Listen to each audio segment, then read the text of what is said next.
নমস্কাৰ আজিৰ আমাৰ বিশেষ অনুষ্ঠান ওমৰ আপোনাৰ দেশলৈ টাইমলাইন অসমৰ সমূহ দৰ্শকক মই শুভম গোস্বামীয়ে স্বাগতম জনাইছো সমগ্ৰ বিশ্বজুৰি অব্যাহত আছে মহামাৰী কৰোনাৰ সন্ত্ৰাস এনে এক সংকটপূৰ্ণ সময়ত আপোন ঘৰখন তথা পৰিয়ালৰ পৰা আঁতৰি থকা প্ৰবাসী অসমীয়াসকলৰ প্ৰতি অসমৰ জনগণ চিন্তিত ঠিক একেদৰে এনে সময়ত জন্মভূমিৰ পৰা আঁতৰি থাকিবলগীয়া হোৱাত আপোন অসমবাসীৰ খবৰ জানিবলৈ প্ৰতি মুহূৰ্তত তেওঁলোক ব্যাকুল হৈ আছে অসম তথা দেশৰ বাহিৰত বিশ্বৰ বিভিন্ন প্ৰান্তত থাকিলেও অসমীয়াসকল এজন আনজনৰ প্ৰতি দায়বদ্ধ কেনে আছে সকলো অসমীয়া তাক জানিবলৈ উৎসুক হৈ আছে জনগণৰ প্ৰতি সহাৰি জনাই বিশ্বৰ বিভিন্ন প্ৰান্তত থকা কিছু অসমীয়াৰ খবৰ বাতৰি জানিবলৈ চেষ্টা কৰি আমি আজি আগবঢ়াইছো আমাৰ বিশেষ অনুষ্ঠান ওমৰ আপোনাৰ দেশ আমি জানিবলৈ চেষ্টা কৰিছো বহিৰাষ্ট্ৰত বৰ্তমান কেনেকুৱা পৰিস্থিতি চৰকাৰ প্ৰশাসনে কেনে ধৰণৰ ভূমিকা গ্ৰহণ কৰিছে এই সময়ত সকলো জনসাধাৰণে প্ৰয়োজনীয় সা সুবিধা পাইছে নে নাই সকলোৱে এই মহামাৰীৰ সৈতে কেনেদৰে যুঁজি আছে এই সকলোবোৰ লৈ আমাৰ আজিৰ অনুষ্ঠানৰ প্ৰথমজন প্ৰবাসী অসমীয়া হিতেশ ডেকাৰ অনুভৱ হিতেশ ডেকা মূলতঃ গুৱাহাটী আৰু তেওঁ বৰ্তমান আমেৰিকাৰ যুক্তৰাষ্ট্ৰৰ কেলিফৰ্ণিয়াত তথ্য প্ৰযুক্তিৰ বিষয়া হিচাপে কৰ্মৰত প্ৰথমেই জানিব বিচাৰিছো তেখেতৰ অনুভৱ নমস্কাৰ মোৰ নাম হিতেশ ডেকা মই কেলিফৰ্ণিয়া আমেৰিকাৰ পৰা কৈছো আপোনালোকে জানে কৰোনা ভাইৰাছ সমগ্ৰ পৃথিৱীতে এক অভাৱনীয় অৱস্থাৰ সৃষ্টি কৰিছে ইতিমধ্যে সমগ্ৰ আমেৰিকাত ৬০,০০০তকৈ বেছি মানুহ এই ভাইৰাছৰ কাৰণে মৃত্যুবৰণ কৰিছে এই ৬০,০০০ৰ ভিতৰত কেৱল ২,০০০হে কেলিফৰ্ণিয়াত ইমান কম মৃত্যুৰ কাৰণ হৈছে ইয়াৰ চৰকাৰ আৰু সমাজৰ সজাগতা ইয়াত বহুত দিন আগতেই ছ'চিয়েল ডিষ্টেন্সিং লাগু কৰা হৈছিলে আৰু মানুহে এই নিয়ম মানি চলি আহিছে উল্লেখযোগ্য যে চৰকাৰৰ ফালৰ পৰা এই নিয়মবোৰ অকল পাব্লিছে কৰি দিছে পুলিচ আদি ব্যৱহাৰ কৰিব লগা হোৱা নাই মানুহে নিজে ছ'চিয়েল ডিষ্টেন্সিং মেইনটেইন কৰি আহিছে সেইবাবে হয়তো আজি এই ভাইৰাছ কেলিফৰ্ণিয়াত ইমান খুচৰা নাই ইয়াত লাগতিয়াল দোকান পোহৰ খোলা ৰাখিছে যদিও তাত সোমাওঁতে বা দোকানৰ ভিতৰত সকলোৱে ছ'চিয়েল ডিষ্টেন্সিং বজাই ৰাখিছে আমি অসমীয়া ৰাইজবোৰে নিজৰ মাজতে যোগাযোগ ৰাখিছোঁ ভাৰ্চুৱেলি বিহু পালন কৰিছোঁ ভাৰ্চুৱেলি চ' সময়ৰ লগত যিমানখিনি তাল মিলাই যাব পাৰি মিলাই গৈছোঁ আপোনালোকেও যিমান পাৰে ছ'চিয়েল ডিষ্টেন্সিং মানি চলক যাতে এই ভাইৰাছটো ইমান খুচৰি নাযায় ইণ্ডিয়া বা অসমৰ নিচিনা জেগাত য'ত জনবসতি বহুত ঘন তাত এই ভাইৰাছ খুচৰিলে বহুত বেয়াকৈ খুচৰাৰ চান্স থাকে যেনেকৈ ধৰক ইয়াত আমেৰিকাত নিউয়ৰ্ক বা নিউ জাৰ্চিত হৈছে অলপ দিন এই ছ'চিয়েল ডিষ্টেন্সিং মেইনটেইন কৰি চলিলে নিশ্চয় এই অভাৱনীয় অৱস্থা কণ্ট্ৰল হৈ যাব ধন্যবাদ ইয়াৰ পিছতে আমি জানিবলৈ চেষ্টা কৰিম তিনিচুকীয়াৰ মমি চৈয়দৰ অনুভৱ তেওঁ বৰ্তমান অষ্ট্ৰেলিয়াৰ কেনবেৰা মহানগৰৰ বাসিন্দা আহকচোন জানো তেখেতৰ অনুভৱ নমস্কাৰ মোৰ নাম মমি চৈয়দ মই অষ্ট্ৰেলিয়াৰ ৰাজধানী কেনবেৰা চহৰত থাকোঁ আজি মই আপোনালোকক অষ্ট্ৰেলিয়াত কৰোনা ভাইৰাছৰ পৰিস্থিতি সম্পৰ্কে দুআষাৰ ক'বলৈ আহিছোঁ অষ্ট্ৰেলিয়া হৈছে এনে এখন দেশ য'ত নেকি কৰোনা ভাইৰাছ অতি সোনকালে বিয়পি পৰিছিল জানুৱাৰী মাহৰ ২৫ তাৰিখে ইয়াত প্ৰথমটো কৰোনা ভাইৰাছৰ কেছ ধৰা পৰিছিল তাৰ পাছত মাৰ্চ মাহৰ ৩১ তাৰিখলৈকে অষ্ট্ৰেলিয়াত কৰোনা ভাইৰাছ আক্ৰান্ত ৰোগীৰ সংখ্যা প্ৰায় ৪,৮০০ হৈছিলগৈ ঠিক তাৰ পাছতেই ইয়াৰ গভৰ্ণমেণ্টে কিছু উচিত পদক্ষেপ গ্ৰহণ কৰিলে যাৰ ভিতৰত তেওঁলোকে প্ৰথমে লকডাউন ঘোষণা কৰিলে আৰু স্কুল কলেজসমূহ বন্ধ কৰিলে আৰু ইয়াৰ পাছত বিভিন্ন ধৰণৰ চৰকাৰী বা বেচৰকাৰী কাৰ্যালয়সমূহৰ কাম কাজ সকলোৱে যাতে ঘৰতে বহি অনলাইনভাৱে কৰিব পাৰে তাৰ ব্যৱস্থা গ্ৰহণ কৰিলে বিভিন্ন ধৰণৰ পাৰ্ক ৰেষ্টুৰেণ্ট পাব জিম আদি বন্ধ কৰা হ'ল আৰু এই সকলো ধৰণৰ পদক্ষেপ গ্ৰহণ কৰাৰ পিছত ইয়াত কৰোনা ভাইৰাছ আক্ৰান্ত ৰোগীৰ সংখ্যা লাহে লাহে কমিবলৈ ধৰিলে পৃথিৱীৰ যিসমূহ দেশত কৰোনা ভাইৰাছৰ টেষ্ট সৰ্বাধিক ৰূপে কৰা হৈছে অষ্ট্ৰেলিয়াও সেই দেশসমূহৰ ভিতৰত পৰে তাৰ মানে ইয়াত কৰোনা ভাইৰাছৰ টেষ্ট ব্যাপক হাৰত কৰা হ'ল যাৰ ফলস্বৰূপে কৰোনা ভাইৰাছ আক্ৰান্ত ৰোগীৰ সংখ্যা চৰকাৰে কম পালে আৰু তাৰ বাবে উচিত ধৰণৰ পদক্ষেপ গ্ৰহণ কৰিব পাৰিলে আৰু চৰকাৰে গ্ৰহণ কৰা সকলো পদক্ষেপক ইয়াৰ জনসাধাৰণে বিপুলভাৱে সমৰ্থন আগবঢ়ালে সকলো জনতাই চৰকাৰৰ সকলো ধৰণৰ নিৰ্দেশনা পালন কৰিলে আৰু ছ'চিয়েল ডিষ্টেন্সিংটো খুব বেছি পৰিমাণে মানি চলা হ'ল। এইবিলাকো কিছুমান কাৰণ হৈছে অষ্ট্ৰেলিয়াত, যাৰ কাৰণে ইয়াত কৰোণা ভাইৰাছটো চৰকাৰে অতি সোনকালে কণ্ট্ৰল কৰিব পাৰিলে। যিহেতু অষ্ট্ৰেলিয়াত লকডাউন ঘোষণা কৰা হ'ল, যাৰ ফলস্বৰূপে বহুতো অস্থায়ী চাকৰি কৰা লোকে তেওঁলোকৰ উপাৰ্জন হেৰুৱালে, আৰু এই লোকসকলৰ বাবে চৰকাৰে বহুতো ধৰণৰ আৰ্থিক সাহায্য আগবঢ়ালে।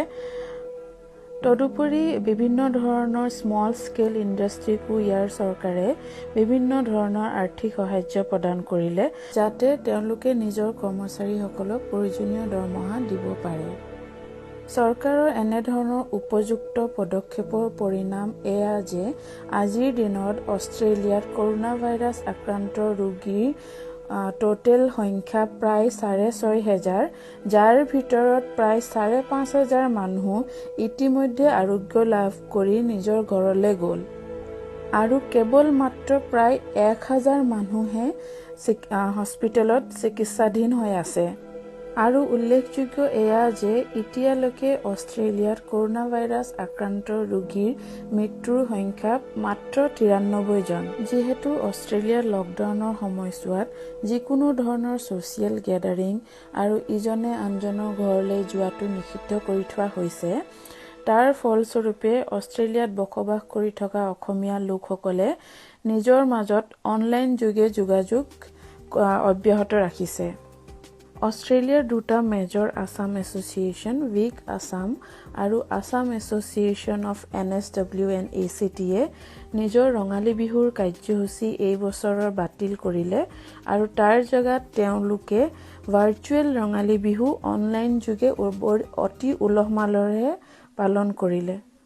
এনেদৰে এই কৰোণা ভাইৰাছ আক্ৰান্তৰ সময়খিনিত অষ্ট্ৰেলিয়াবাসী ৰাইজে নিজৰ মাজত যোগাযোগ অব্যাহত ৰাখিছে।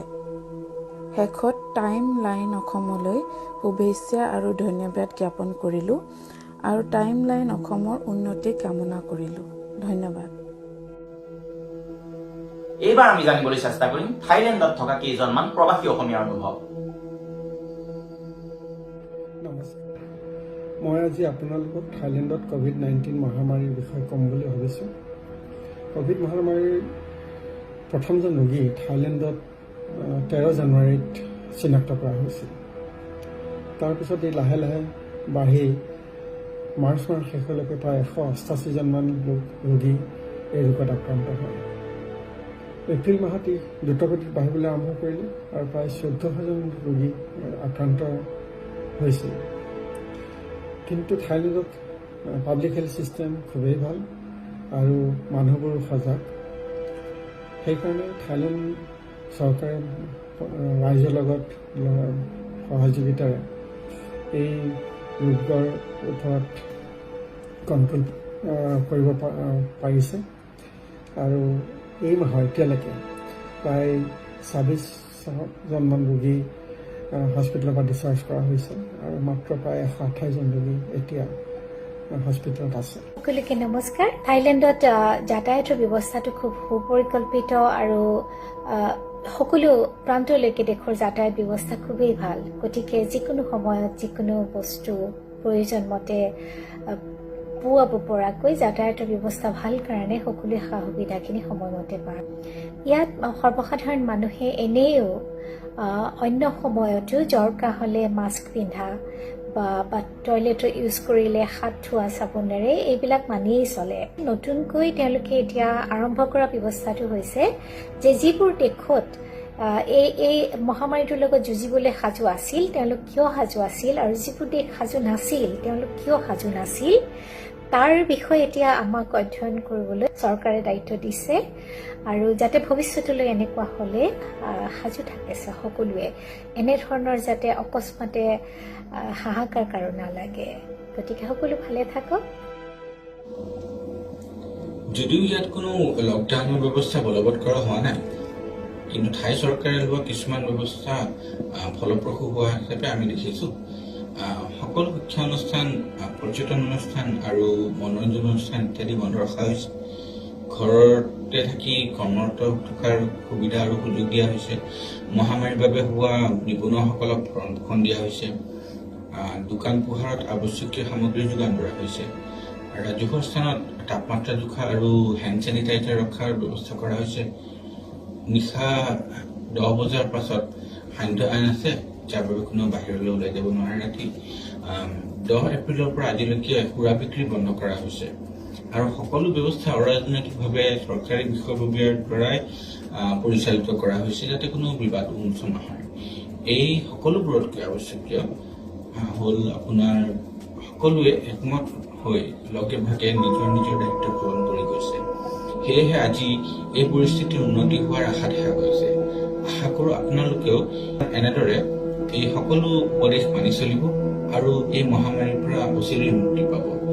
আমাৰ অনুভৱ আৰু কথাখিনি শুনাৰ বাবে ধন্যবাদ। আমাৰ সংগঠন NEI north east Indian association থাইলেণ্ডৰ হৈ মই টাইমলাইন অসমলৈ আমাৰ অভিনন্দন আৰু শুভেচ্ছা জ্ঞাপন কৰিছোঁ। ধন্যবাদ। এইবাৰ আমি জানিবলৈ চেষ্টা কৰিম গুৱাহাটীৰ ডক্টৰ গীতাঞ্জলি গোস্বামীৰ অনুভৱ। তেওঁ বৰ্তমান শ্ৰীলংকাৰ কলম্বো মহানগৰীৰ বাসিন্দা। তেওঁ বৰ্তমান সাংস্কৃতিক আৰু নৃতত্ব বিষয়ক গৱেষক ৰূপে কৰ্মৰত। নমস্কাৰ, মই গীতাঞ্জলি গোস্বামী কলম্বো শ্ৰীলংকাৰ পৰা কৈছো। ইয়াত বৰ্তমানলৈকে ৭৭৪জন লোকৰ শৰীৰত এই COVID-19ৰ বীজাণু ধৰা পৰিছে আৰু 219জন লোক সম্পূৰ্ণ সুস্থ হৈ তেওঁলোকৰ ঘৰলৈ ঘূৰি গৈছে। 9জন লোকক আমি হেৰুৱাইছো। ইয়াত প্ৰথমবাৰৰ বাবে COVID-19ৰ বীজাণু ধৰা পৰিছিলে এগৰাকী চীন মহিলাৰ শৰীৰত। তেখেত ইয়ালৈ ফুৰিব আহিছিলে। শ্ৰীলংকান চৰকাৰে তেখেতক সম্পূৰ্ণ সুস্থ কৰি তেখেতৰ নিজৰ দেশলৈ ঘূৰাই পঠায়। মাৰ্চ মাহৰ 14 তাৰিখে পুনৰ এই COVID-19ৰ বীজাণু এজন শ্ৰীলংকান টুৰিষ্ট গাইডৰ শৰীৰত ধৰা পৰে। লগে লগে এই দ্বীপৰাষ্ট্ৰখনে ইয়াত লকডাউনৰ লগে লগে পুলিচ কাৰফিউ ঘোষণা কৰে আৰু বিমান বন্দৰসমূহ সম্পূৰ্ণৰূপে বন্ধ হৈ পৰে। এই বিমান বন্দৰসমূহ বন্ধ হোৱাৰ বাবে কিছু ভাৰতীয় লোক ইয়াত ফুৰিবলৈ আহিছিলে। তেওঁলোক ইয়াতে থাকি যাবলগীয়া হয় আৰু এই বন্ধ খোলাৰ লগে লগে তেওঁলোকে নিজৰ ৰাজ্যসমূহলৈ ঘূৰি যাব পাৰিব বুলি আমি জানিব পাৰিছো।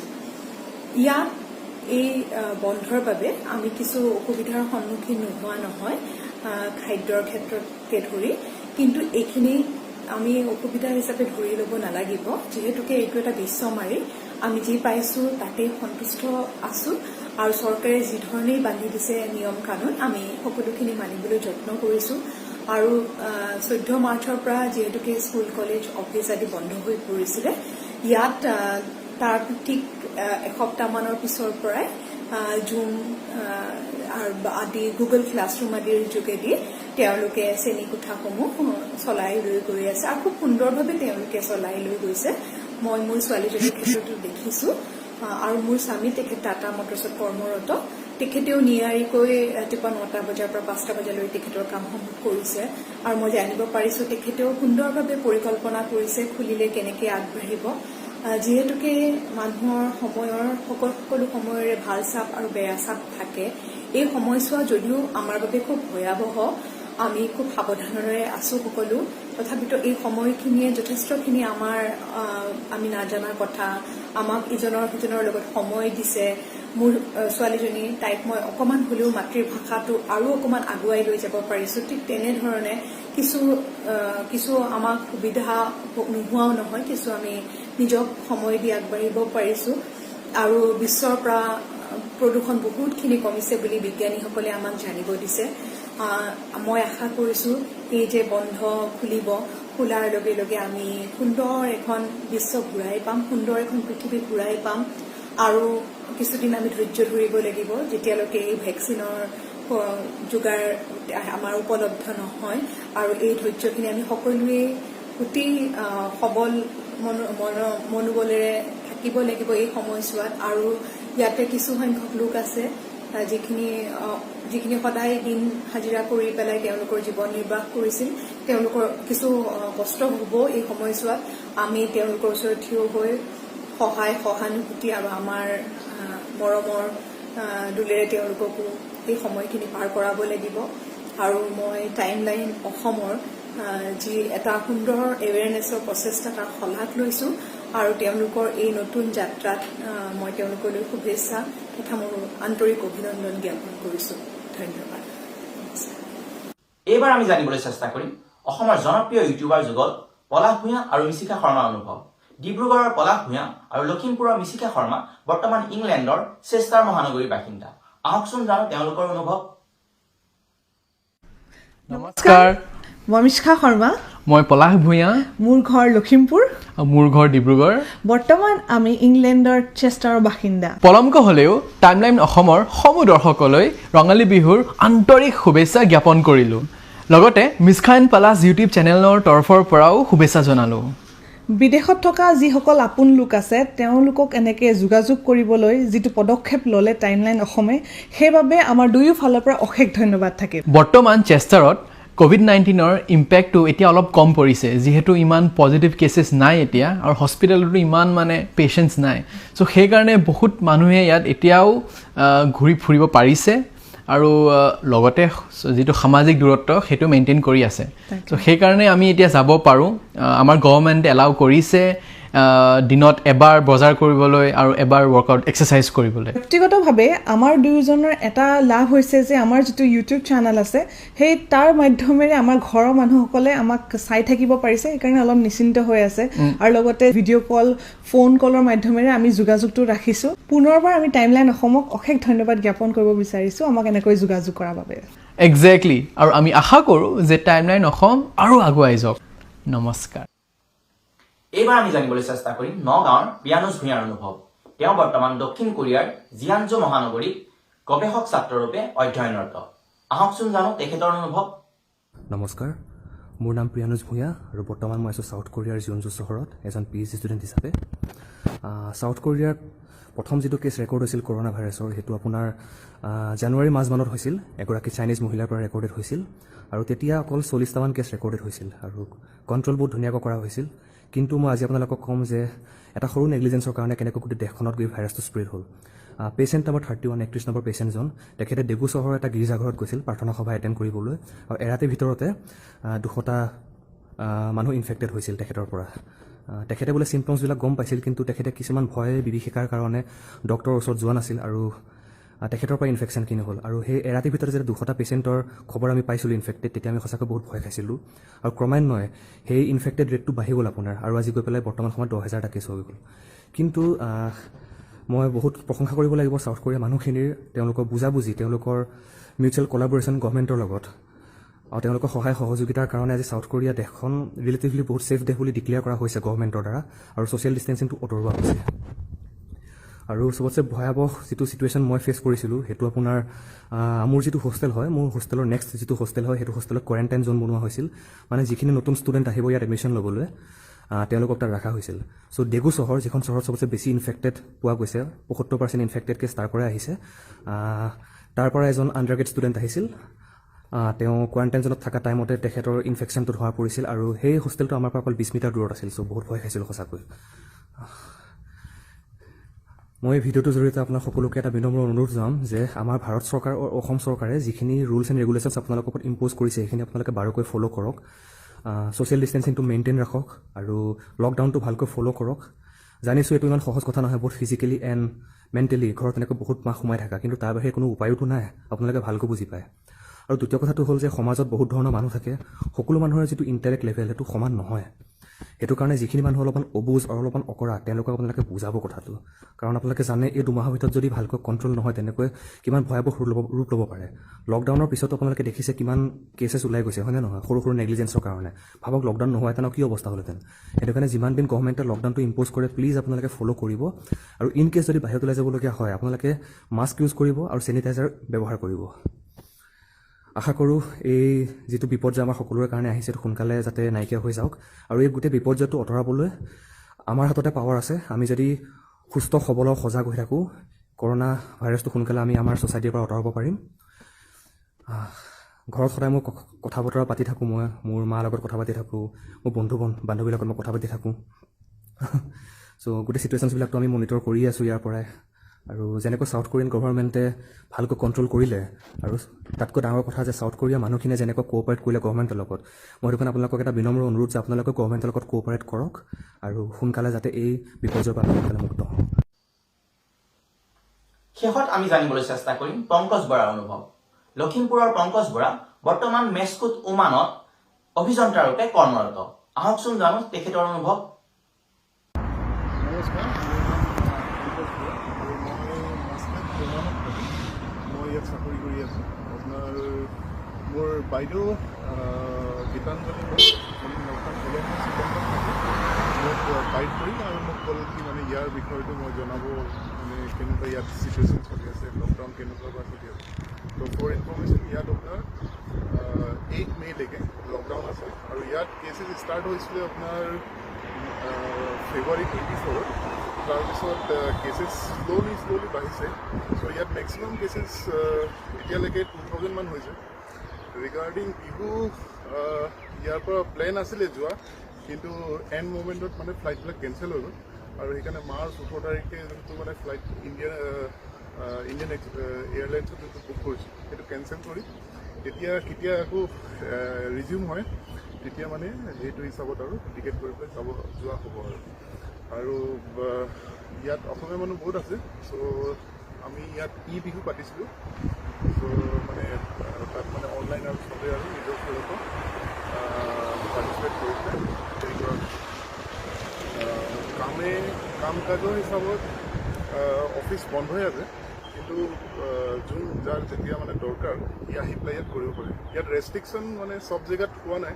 যেনেকুৱা ওমানত কি হৈছে কি ইয়াত 11টা ষ্টেটছ আছে আৰু 69টা ডিষ্ট্ৰিক্ট আছে। তো কি হৈছে কি ইয়াত মানে কোনোবা ডিষ্ট্ৰিক্ট হটস্পট, তো সেইবিলাক জেগাতহে মাত্ৰ বহুত ডিষ্ট্ৰিক্ট কিন্তু মই যোনটো জেগাত থাকোঁ ভালকৈ বুলি কওঁ সেইটো জেগাত মানে আপোনাৰ ইমান এটা ৰেষ্ট্ৰিকশ্যন নাই। ইয়াত আপুনি আপ ডাউন কৰি থাকিব পাৰে। ইয়াত মানে আপোনাৰ নিজে অলপমান ছেফটি মেজাৰ্ছ ল'ব পাৰে, যেনেকুৱা মাস্ক আৰু হেণ্ড গ্ল'ভছটো মেণ্ডেটৰী হয় ক'ৰবাত অহা যোৱা কৰা। চ' আশা কৰোঁ ইমান ইনফৰ্মেশ্যন দিব পাৰোঁ আৰু চবেই আৰু ছেফ হওক। টাইমলাইন অসমৰ বিশেষ অনুষ্ঠান মোৰ আপোনাৰ দেশৰ জৰিয়তে বহিৰাষ্ট্ৰত থকা কেইজনমান প্ৰৱাসী অসমীয়াৰ মনৰ অনুভৱ আমি আজি জানিবলৈ চেষ্টা কৰিলোঁ। আৰু আপোনালোকেও দেখিলে এই মহামাৰীৰ সময়ত তেওঁলোকেও কেনেধৰণৰ পৰিস্থিতিৰ সৈতে যুঁজি আছে। পৰৱৰ্তী সময়ত আমি আৰু অধিক লোকৰ কাষলৈ যাবলৈ চেষ্টা কৰিম। শেষত টাইমলাইন অসমৰ তৰফৰ পৰা সকলোৰে মংগল কামনা কৰিলোঁ। সকলো কুশলে থাকক আৰু আপোনালোকেও স্বাস্থ্য সুৰক্ষা সম্পৰ্কীয় নীতি নিৰ্দেশনাসমূহ মানি চলক। আৰু অধিক খবৰৰ বাবে চাই থাকিব টাইমলাইন অসম আৰু লাইক কৰক আমাৰ Facebook page timeline Assam official আৰু আমাৰ ইউটিউব চেনেল টাইমলাইন অসম। ধন্যবাদ।